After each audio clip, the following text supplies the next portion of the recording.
Hello, everyone. This is Tom Fox. I'm the Compliance Evangelist, and I'd like to welcome you to episode 103 of Compliance Into the Weeds, where with the coolest man in compliance, Matt Kelly, we take a deep dive, literally going into the weeds to discuss a compliance or compliance-related topic. Before we get to today's topic, have you ever wanted to start your own podcast? Have you ever wanted to be a part of a podcast network? Well, as I expand out my compliance podcast network, I'm looking for new podcasts to place on the network. If you've ever wanted to start your own podcast, there is no time like the present. And to help you get started, I would recommend you use One Stone Creative, who produces the Innovation in Compliance and Great Women podcast for the Compliance Podcast Network. And now a message from One Stone Creative. If you are enjoying this show, you might enjoy hosting your own. As an expert in your field, you have skills, knowledge, and insight that can help you expand your practice, meet new people, and create amazing content to share with the world.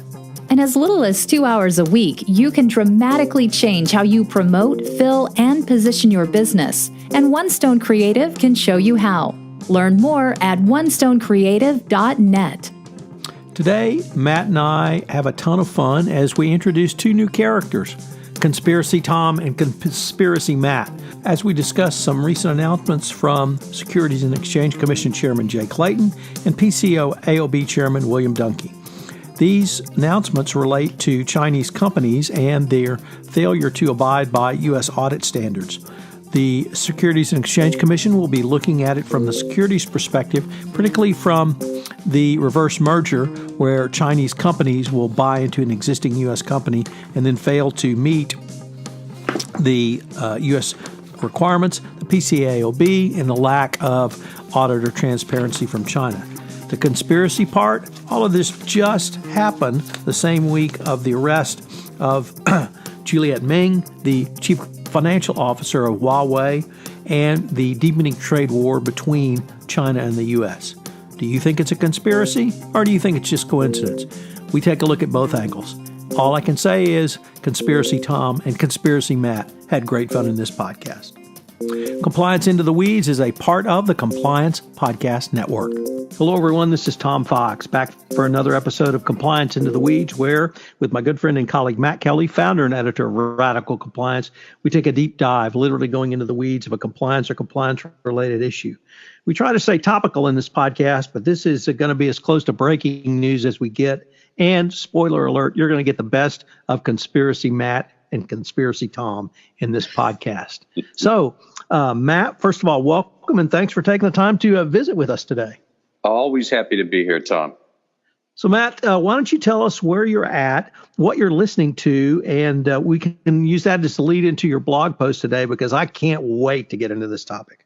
Sure. So I am talking to all of you from Washington, D.C. today, where I am attending the AICPA's annual conference for SEC and PCAOB public company accounting issues. So if you are any way involved in corporate audits or filing your company's financial statements or any sort of SEC regulation or audit firm regulation, you are probably here or know of this event. I would say there's probably about 1,500 or 2,000 people here. All of the big speakers from the regulatory agencies attend and have something to say. So I was listening to them today, this morning, and this afternoon, and now I've squirreled myself off to an empty conference room somewhere in the sub-basement of this hotel complex to dial in with all of you here. So, Matt, you wrote a quick but I thought great little blog post today entitled U.S. Regulators Warn on China. So yes. What did last week SEC Chairman Jay Clayton and PCAOB Chairman Will Duhnke warn us about? So this was really interesting for several reasons. Number one, this was a statement that came out at, I think, about 4 p.m. on a Friday. So always interesting when the SEC and other regulators put out a statement just before we all peace out for the weekend.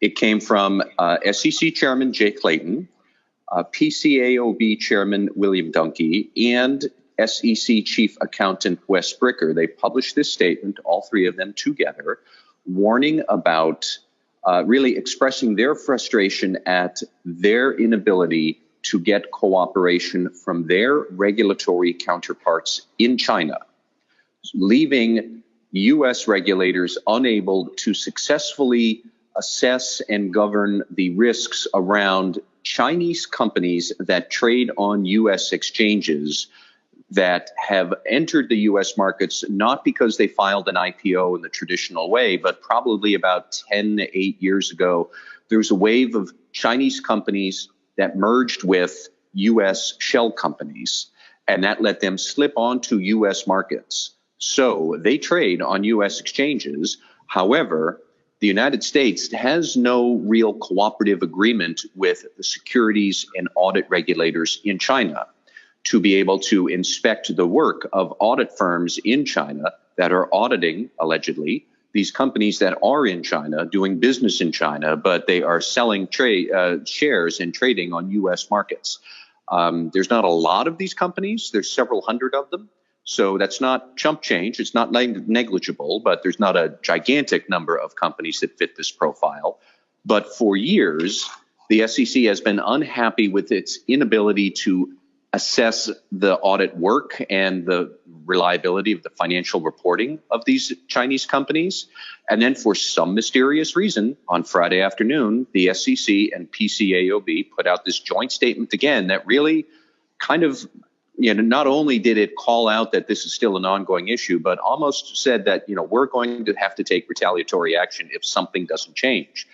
Why you would do that just before everybody left for a weekend, I don't know. And then they did that just before the biggest public company accounting conference of the year, because Clayton and Duhnke and Wes Bricker have all been here this morning talking. We can get into that, but that's the lay of the land here, is that they fired this warning shot about Chinese companies that are U.S. listed, that they can't really get their arms around the operational and audit risks of these firms. So I'm going to leave Conspiracy Tom to the side for a moment, because this has been going on at least since 2010, these reverse mergers. And if a U.S. company can't be audited, won't be audited, doesn't have sufficient financial statements sufficient for the SEC, why doesn't the SEC just say you can't do business in the United States? Seems pretty simple to me. Well, in theory, that is they could do that, and it is a simple and straightforward solution. It's also a drastic solution. And for a long time, I think the PCAOB and the SEC did not want to unruffle or to unnecessarily ruffle the feathers of a very important trading partner and frenemy, adversary, or however you might want to describe it, partner that, that's the relationship between the U.S. and China. There are many different ways that these two countries, that we might pick fights with each other. This may not have been the most productive fight to pick for a long time. So the SEC has never actually done anything other than complain about it. And we are still at the complaining phase right now. It's just begs the question, why are we complaining now? Why not last week or last year or next year? Why specifically did we issue this statement when we did? And that is a very valid question to ask.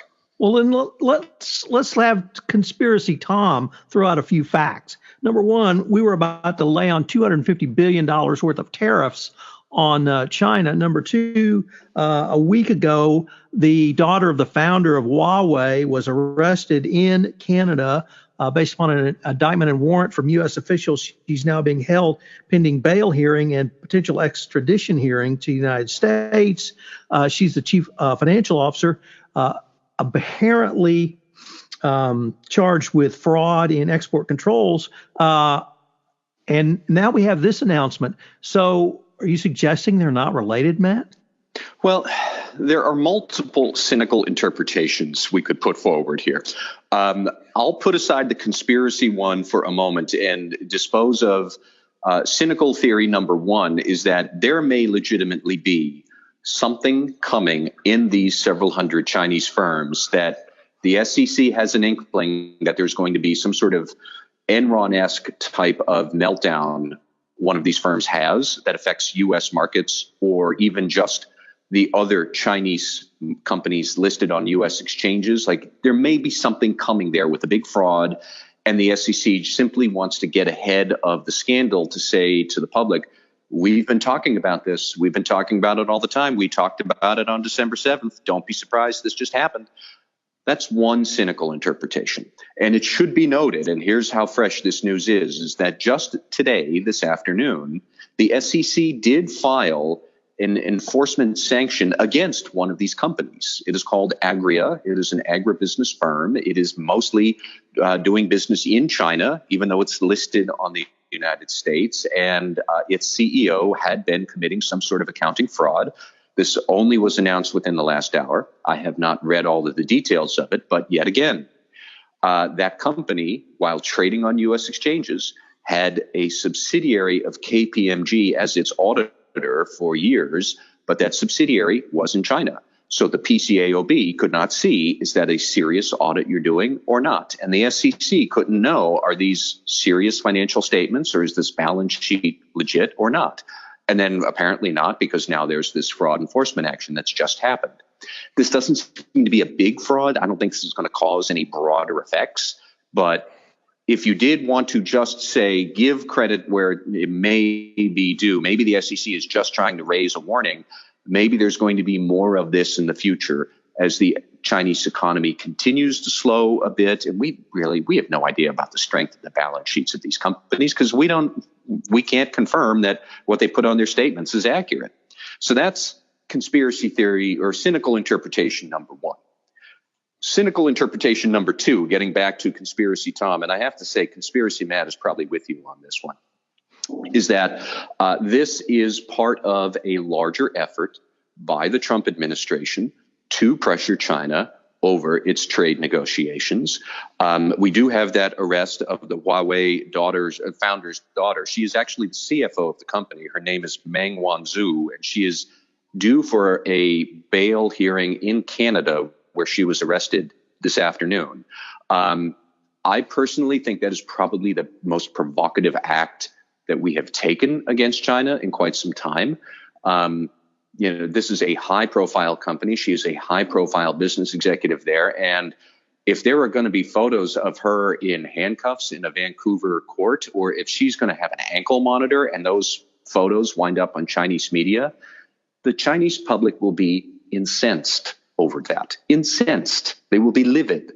But there could be that, and then there could be this, and then there are these trade negotiations and the threat of sanctions. The Chinese may very well see all of this as this is the Trump administration using every weapon in its arsenal to try and contain us, and we don't like it. And this is the part where for all the compliance officers who've been listening for 15 minutes and are wondering, Matt, Tom, when are you going to get to the point where I have to care about it?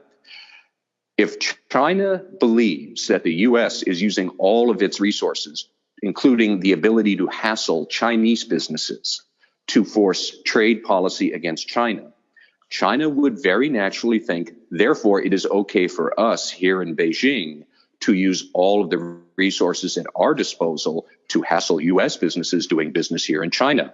And that would include compliance officers. It would include all of your executives who come over to China on a regular basis. If we are arresting their CFOs, they're going to think it is fair game for them to arrest our CFOs who might be visiting. If we are going to start using securities law and audit regulations against Chinese companies and threatening to delist them here, perhaps their regulators will start to investigate us while we are doing business over there. There is a very big tit-for-tat scenario here that could go on that I am unconvinced if this really is a coordinated thing with the Trump administration, because that does imply a level of sophisticated governance that so far the Trump administration has been lacking at showing, to put it nicely. And I just can't believe the Trump administration would be that clever and effective and mobilizing everything all at once, but maybe they are, regardless of if that's true or not to us here in America. The Chinese would assume that is perfectly normal because that is how their government operates. And their government doesn't distinguish that much between important businesses and important political and strategic interests. And they would think it's perfectly normal to hassle a business executive if that serves the interest of the state. And they wouldn't do it because we're not doing it to them. But now we've gone and we've done it to them. And now we're, erupting these little feuds in places all over the spectrum. Could this lead to the Chinese government and Chinese regulators, causing all sorts of economic, political, and legal trouble for any big American interests, including business interests that are over there in China. Maybe it could. We don't know. This is all happening so quickly. But I mean, that's the lay of the land here, is that it's very uncertain and it's very chaotic. And we have to think about that. So my advice for compliance professionals, Matt, would be if you're in China, 2018 would be a very good year to spend the holidays in America. I think so. Perhaps even Q1 2019, because the Chinese will engage in tit for tat, and there will be arrests, and there will certainly be prosecutions out of this. And unlike the Serious Fraud Office and the U.S. Department of Justice, Chinese prosecutors have a very, very good conviction rate. But we also had earlier this year, the Department of Justice indicate that they were going to ramp up FCPA investigations for Chinese companies engaging in allegedly robbery and corruption. The really leading to certainly the GSK example we can point to, where the Chinese government did so engage in an internal investigation and prosecution of a Western company, their a United Kingdom company. And to your point of the lack of distinction, one need only look to Jack Ma, Communist Party member Jack Ma, one of the 5 richest men in the world, Jack Ma, for the total blending of political and private citizens within the state of China. And I guess my other observation would be that certainly Donald Trump is not capable of making anything anything other than a bull in the China shop rush. But my sense is that his lead trade negotiator is quite a clever individual, and that he could have gone to various government agencies, certainly to a Sessions Justice Department, perhaps even a Clayton-led Securities and Exchange Commission, and say something along the lines of, we'd like you to look at any illegal conduct engaged in or conduct against the regulatory scheme my company's engaged in China. And if we had that kind of direction by the trade negotiator, I think he's probably smart enough, and his staff is smart enough to put together that sort of plan going forward. That's very possible. And to that point, it's worth remembering my cynical interpretation number one. Maybe the SEC is legitimately worried about some sort of audit risk time bomb that's ticking away with these Chinese companies. If that were the case, then I would have expected Jay Clayton, Bill Duhnke, and Wes Bricker today here at the AICPA conference. I would have expected them to expand on that point a bit more if they thought that this was a serious issue. Well, when they took the stage this morning, basically, and several times they were asked about this statement on Friday, and every time they basically said, well, we just thought it was a good time to remind everybody this is an issue. Next question, please. And that kind of tells me that maybe they didn't really want to do this. That's speculation on our part.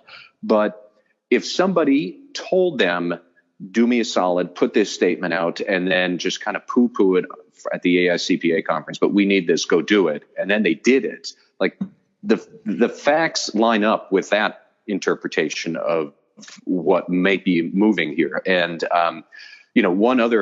two other points that compliance officers might want to bear in mind as well. Number one, you talked about Jack Ma, who is the CEO and founder of Alibaba, which is a big Chinese tech firm, I think the biggest technology firm in China and possibly the world. One guess, what current SEC chairman was his lawyer when Alibaba did file its IPO several years ago on U.S. markets? None other than Jay Clayton. Indeed, small world. Just to give you a sense of how tangled U.S. and Chinese business interests are and how they're spilling into the regulatory strains that we see. But also it's worth noting today, Monday, there is a very interesting item on the FCPA blog about a new law adopted in China that is essentially a blocking statute that would prevent Chinese subsidiaries of non-Chinese companies from providing information to external law enforcement outside of China for various investigations. So you almost get the sense that China is trying to throw an elbow back at the U.S. for this China initiative. And now suddenly China has a law that would allow its Chinese subsidiaries of U.S. companies might be prohibited from sharing information back to the Washington, D.C. And how is that going to work? And we don't know. There's all these jurisdictional messes. But the broader point that U.S. and China strategic tensions and trade tensions are spilling into every aspect of how large multinationals do business when they're straddling the U.S. and China. And companies are going to have to figure out how to navigate this. And by companies, I mean the legal department, the compliance department, and the operational people. Like, this is how it's going to affect you. And this is getting more complex and interrelated and difficult and impenetrable by the day right now. And I don't know how this is going to resolve itself.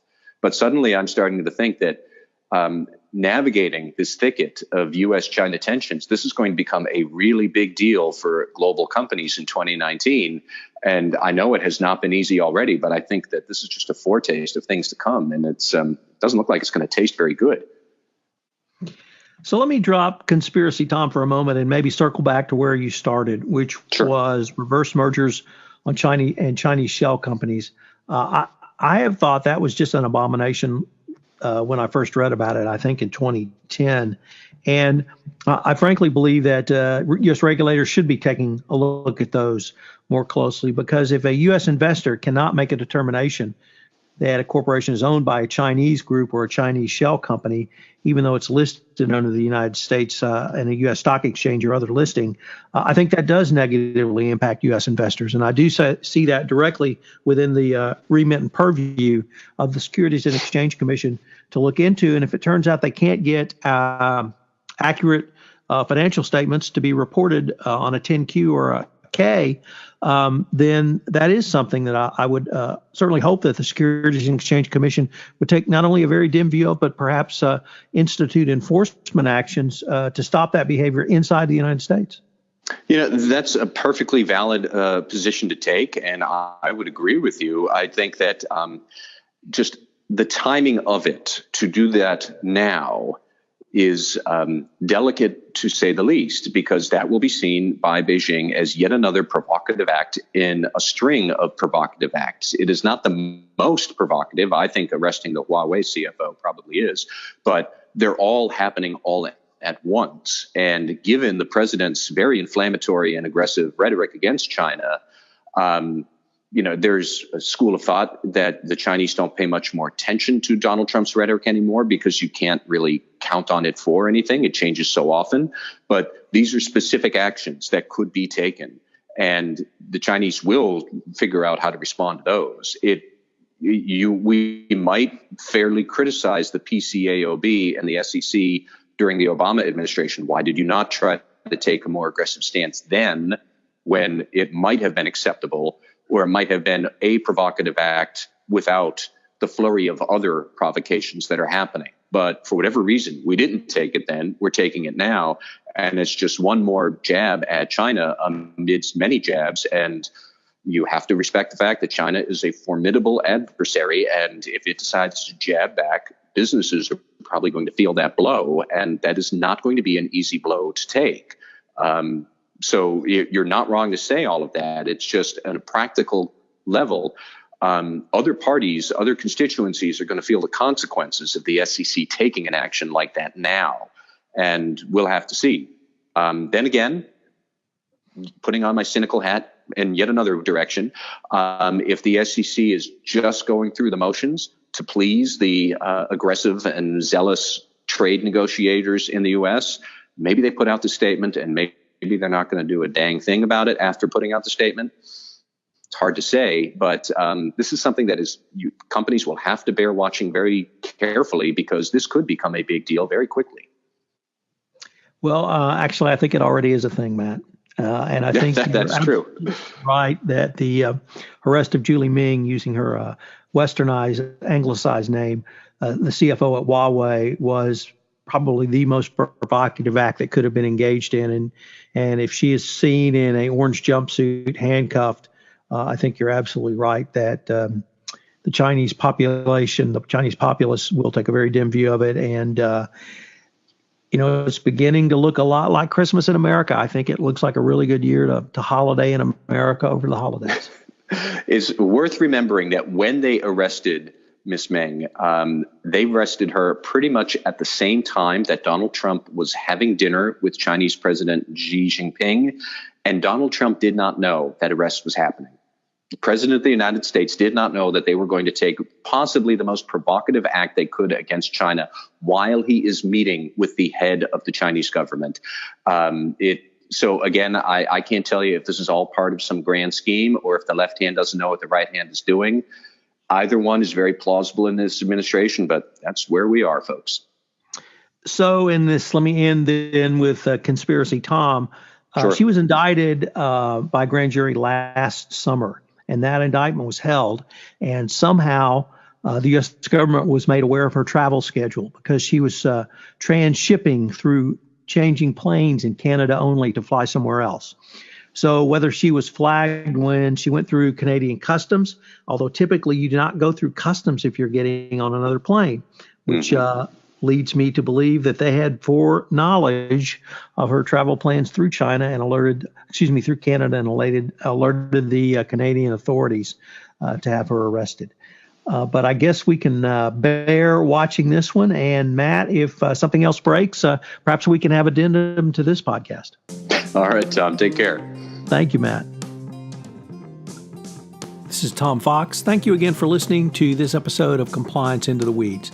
As you could tell, Matt and I had a ton of fun on this podcast, and I hope you'll join us again next week, where I hope we have as equal an amount of fun. If you have any questions, you can email Matt at mkelly@radicalcompliance.com. You can email me at tfox@tfoxlaw.com. Compliance Into the Weeds is a production of the Compliance Podcast Network.